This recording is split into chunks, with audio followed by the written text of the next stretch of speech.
बिस्मिल्लाहिर्रहमानिर्रहीम। अस्सलामुअलैकुम मेरे अज़ीज़ और मोहतरम व्यूवर्स, उम्मीद करती हूँ कि आप सब अल्लाह के फ़ज़ल व करम से खैरियत से होंगे। और आज मैं आप सबके लिए बहुत ही मज़ेदार सी ग्रेवी वाले कद्दू गोश्त की रेसिपी लेकर आई हूँ, जो हमारे नबी पाक सल्लल्लाहु अलैहि वसल्लम की पसंदीदा सब्ज़ी कद्दू थी। और ये बहुत ही अफादियत वाली सब्ज़ी है। और ये कद्दू खाने से खून की कमी दूर होती है और इसमें विटामिन्स और मिनरल्स होते हैं। तो अब हम अपनी रेसिपी को स्टार्ट करते हैं। यहाँ पर मैंने कुकर में 1 कप ऑयल लिया है और उसमें एक मीडियम साइज़ का प्याज डाला है। प्याज को हम थोड़ा सा फ्राई करेंगे, इसको ब्राउन नहीं करेंगे, सिर्फ हम प्याज को थोड़ा सा सॉफ्ट करेंगे। सॉफ्ट करने के बाद मैंने इसमें एक मीडियम साइज़ का टमाटर लिया है और 3 से 4 ग्रीन चिल्ली ली हैं, स्पाइसी ग्रीन चिल्ली। इनको हम इस प्याज में डालकर पेस्ट बनाएंगे। प्याज भी हमारा सॉफ्ट हो चुका है और पेस्ट बनाएंगे अब। और सेम हमने कुकर में हाफ़ टी स्पून मैंने कलौंजी ऐड की है, 1/4 टीस्पून राई और हाफ़ टी स्पून ही ज़ीरा ऐड किया है। इन सबको हम थोड़ा सा क्रैकल कर लेंगे और फिर इसके बाद 1 टेबल स्पून इसमें हम अदरक और लहसुन का पेस्ट ऐड करेंगे। अदरक और लहसुन के पेस्ट को हम थोड़ा सा फ्राई करेंगे ताकि इसका कच्चापन थोड़ा सा दूर हो जाए।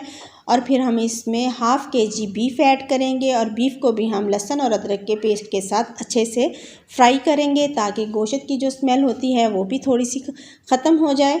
और हम इसको थोड़ा सा गोल्डन करेंगे बीफ को। और यहाँ पर बीफ गोल्डन हो चुका है और बहुत ही अच्छा सा कलर आ चुका है। अब हम इसमें जो हमने ग्राइंड किया है टमाटर और प्याज, उसका पेस्ट ऐड करेंगे। पेस्ट ऐड करने के बाद इसमें 1 टीस्पून नमक का ऐड करेंगे और हाफ़ टी स्पून हम इसमें हल्दी का ऐड करेंगे। और इसी ग्रेवी में हम इस बीफ को कुक करेंगे। और फिर थोड़ा सा इसको कुक करने के बाद 2 कप पानी के ऐड करेंगे। पानी ऐड करने के बाद फिर हम इसको 15 मिनट के लिए कुकर बंद करके प्रेशर लगाएंगे ताकि बीफ अच्छे से गल जाए। 15 मिनट प्रेशर दें या आप अपने गोश्त के हिसाब से कम या ज़्यादा प्रेशर दे सकते हैं। विसल चलने के 15 मिनट बाद हम टाइम काउंट करेंगे। और यहाँ पर मैंने एक देगची में 1 किलो पानी डाला है और इसमें थोड़े से साबुत मसाले ऐड किए हैं, बादियान का फूल, दालचीनी, जायफल, लौंग, बड़ी इलायची और 1 टीस्पून नमक ऐड किया है। इसमें हम कद्दूओं को बॉईल करेंगे। कद्दूओं को मसाले के साथ बॉईल करने से इस बहुत ही ज़बरदस्त टेस्ट आता है। मैंने 250 ग्राम कद्दू लिए हैं, उनको छील कर अच्छे से मोटे साइज़ में काट लिया है, बड़े साइज़ में जैसे हम आलू काटते हैं। और यहाँ पर जो कद्दू हैं वो गल चुके हैं और बॉयल भी हो चुके हैं। इनमें बहुत ही ज़बरदस्त सा गरम मसाले का टेस्ट आ चुका है। 15 मिनट हो चुके हैं। हम अब कुकर खोलेंगे और देखेंगे कि बीफ अच्छे से गल चुका है। अगर नहीं गला होगा तो हम दोबारा से इसको प्रेशर लगाएंगे। और यहाँ पर माशाल्लाह जो बीफ है वो गल चुका है और ऑयल भी सेपरेट हो चुका है। अब हम बीफ में बॉईल किए हुए कद्दू ऐड करेंगे।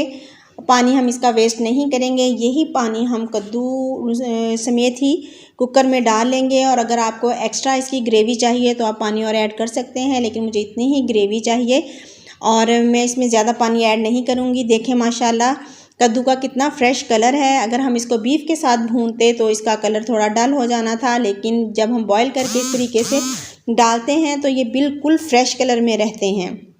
और अब हम इसको 1 से 2 मिनट के लिए ढक्कन लगाकर बंद करेंगे ताकि 1-2 बॉयल आ जाएं।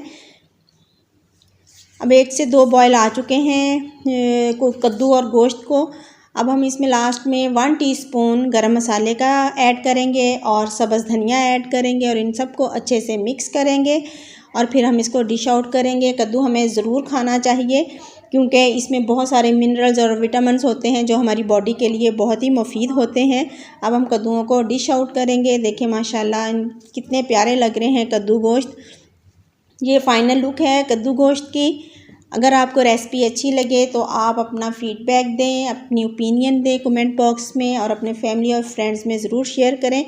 आपकी ओपिनियन से फिर हम अच्छी से अच्छी रेसिपी लेकर आएंगे। और अपनी दुआ में हमेशा याद रखें। जज़ाकल्लाहु खैरन कसीरा।